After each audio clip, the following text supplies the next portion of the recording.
یہ کہانی روہن کی ہے۔ روہن ایک سافٹ ویئر انجینئر تھا۔ ریسنٹلی اس کی پوسٹنگ لاہور سے ملتان ہوئی تھی۔ ملتان آتے ہی اسے فوراً ایک اچھا پروجیکٹ مل گیا۔ پروجیکٹ کو کمپلیٹ کرنے کے لیے روہن کے پاس ٹائم بہت کم تھا۔ روہن بہت ہارڈ ورکنگ نوجوان تھا۔ اس نے دن رات کام کر کے پروجیکٹ کمپلیٹ کر لیا۔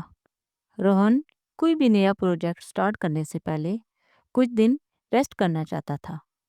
ملتان شہر سے تھوڑا دور روہن کے گرینڈ پیرنٹس کا گاؤں تھا۔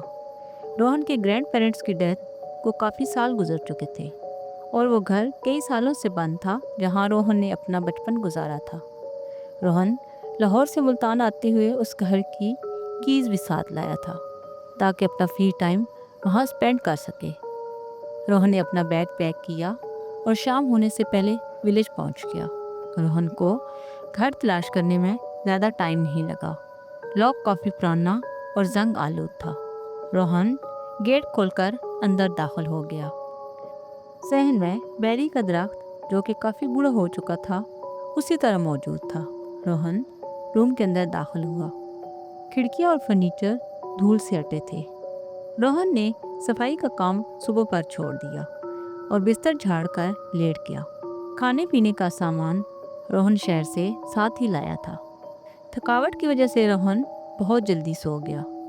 آدھی رات کو روہن اپنی گاڑی کے الارم کی آواز سے بیدار ہو گیا۔ روہن نے کھڑکی سے باہر دیکھا لیکن گاڑی کے پاس کوئی موجود نہیں تھا۔ روہن نے گاڑی کی کیز اٹھائیں اور الارم بند کرنے کے لیے بٹن دبایا۔ روہن دوبارہ لیٹ گیا اور سونے کی کوشش کرنے لگا۔ اچانک ایک بار پھر الارم بجنے لگا۔ روہن نے دوبارہ بٹن دبایا اور الارم بند کر دیا۔ 5 منٹ بعد تیسری بار الارم بجا۔ 1 یا 2 دفعہ تو اتفاق ہو سکتا ہے لیکن تیسری بار یہ کیا ہے؟ آدھی رات کو کون ایسا کر سکتا ہے؟ روہن نے الارم بند کر دیا لیکن اس بار روہن لیٹا نہیں بلکہ کھڑکی کے پاس کھڑا ہو کر باہر دیکھتا رہا۔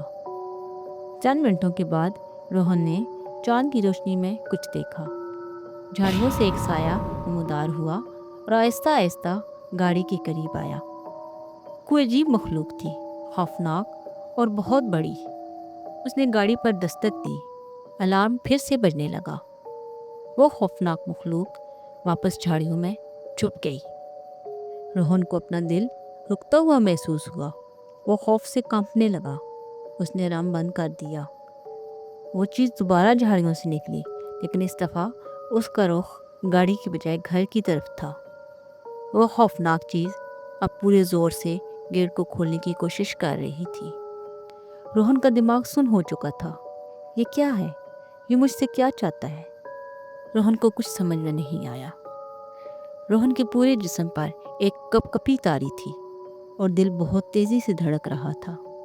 تاریک مخلوق اب کھڑکی کے پاس تھی اور اندر گھور رہی تھی کہ گھر میں کوئی ہے یا نہیں۔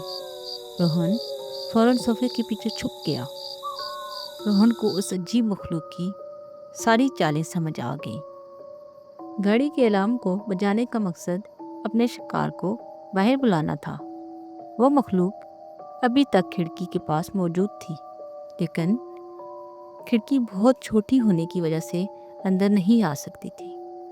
اس کی خوفناک سرخ آنکھوں سے آگ نکل رہی تھی۔ روہن جانتا تھا کہ وہ دور ہونے والا نہیں ہے۔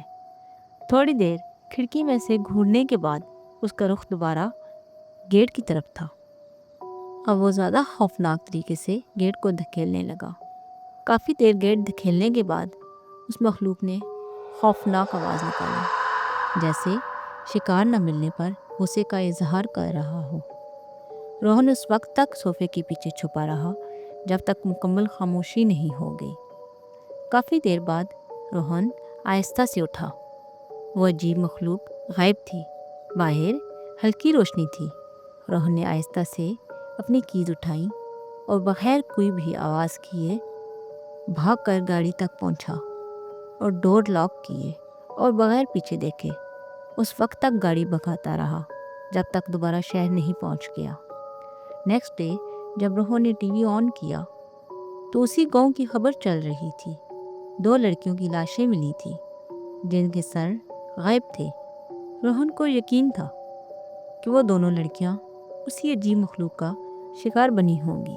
دوستو، آپ کا کیا خیال ہے؟